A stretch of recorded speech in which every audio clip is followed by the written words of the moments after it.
Assalamualaikum warahmatullahi wabarakatuh. Selamat datang ke SK Pasir Gebuk. Saya Sarina binti Redwan, Guru Pendidikan Khas Integrasi SK Pasir Gebuk. Hai, selamat kembali. Saya ingin memperkenalkan diri. Sarina binti Redwan, berasal dari negeri Selangor, mendapat pendidikan awal dalam bidang perguruan di Maktab Perguruan Kota Baru dalam bidang pendidikan khas, masalah pembelajaran. Kemudian ijazah pendidikan di UPSI selama 4 tahun dan ditempatkan di SK Ceras Indah selama 2 tahun. Kemudian berpindah di Pulau Pinang, SK Bayan Baru selama 7 tahun dan kini SK Pasir Gebuk dalam kelas pendidikan khas integrasi. Saya berpengalaman mengajar dalam bidang pendidikan khas selama 18 tahun dan kini saya ingin teruskan cita-cita menjadi seorang guru dalam pendidikan khas yang lebih aktif dan memberikan pendidikan pada murid pendidikan khas untuk belajar lebih seronok. Okey, tercetusnya idea saya dalam mencipta PDP, 3 minute PDP pitching. Saya telah menghasilkan sebuah alat yang bernama, saya namakan sebagai calculator pintar, di mana bahan ini atau alat ini membantu murid seronok untuk belajar, mengira dan membilang satu persatu dan juga mewujudkan rasa respon murid, serta saya ada kaitkan dengan mata pelajaran lain iaitu seperti bahasa Melayu, bahasa Inggeris, berkaitan dengan psikomotor dalam bidang kemahiran manipulatif. Sebentar lagi saya akan tunjukkan cara penggunaan dan PDP bersama murid-murid. Seterusnya, ini ingin saya perkenalkan inovasi 3 minute pitching dalam PDP bagi subjek matematik, iaitu kalkulator pintar. Okey. Bahan-bahan yang diperlukan untuk menghasilkan kalkulator pintar ini ialah bekas plastik, mangkuk yang boleh digantung, guli, paip mesin basuh,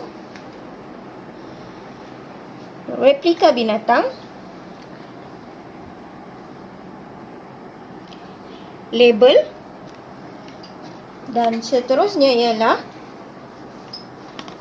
kotak beracun yang berisi kad soalan. Okey, saya akan terangkan cara-cara bagaimana untuk menggunakan kalkulator pintar ini. Bermula dengan kotak beracun. Murid-murid dikenaki mengedarkan kotak beracun ini antara rakan kelas mengikut muzik yang dimainkan. Kemudian apabila muzik dihentikan, murid yang terakhir memegang kotak ini akan mengambil kertas ataupun kad soalan dan menjawabnya mengikut kalkulator pintar atau mengira mengikut dengan kalkulator pintar ini. Baik, murid dikenaki menulis terlebih dahulu soalan di papan putih. Ya, kemudian murid akan mengira mengikut rumah, kerana murid sedia maklum pembahagian antara rumah sar dan rumah puluh. Baik. Kita akan mulakan seperti contoh yang saya akan berikan. 5 tambah 4. Kita akan masukkan 5 biji guli. 1, 2, 3, 4, 5. 5 biji guli yang pertama dan tambah dengan 4 biji guli. 1, 2, 3, 4 biji guli. Jadi murid perlu mengira keseluruhan biji guli yang dalam mangkuk biru. Ada 9. Jadi murid perlu catik, tulis nombor 9 di sini. Okey.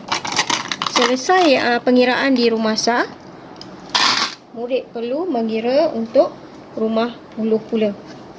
2 tambah 3. Ambil guli satu persatu untuk buat pengiraan. 1, 2. Kemudian tambah dengan 3. 1, 2, 3. Jadi murid akan kira keseluruhannya ialah 5. 5 biji guling. Dan murid akan tulis nombor 5 di sebelah rumah puluh. Jawapannya adalah 59. Perkaitan antara inovasi kalkulator pintar ini dalam subjek matematik, saya kaitkan juga dengan kemahiran ataupun bahasa. Yang dimaksudkan dengan perkaitan yang ada gabung jalin dengan bahasa, ia melibatkan juga dengan bahasa Melayu dan bahasa Inggeris, di mana murid akan menikmati diorama safari yang dilabel dengan nama-nama binatang. Kemudian murid akan belajar untuk mengeja dan sebutan di dalam bahasa Inggeris. Contohnya seperti rusa ataupun deer. Seterusnya, perkaitan dan gabung jalin dalam subjek kemahiran manipulatif. Murid melibatkan murid dengan kemahiran psikomotor halus, di mana murid mengambil guli dan memasukkan guli ke dalam corong satu persatu sambil mengira. Okay. Itu saja penerangan saya berkenaan dengan inovasi 3-minute pitching kalkulator pintar.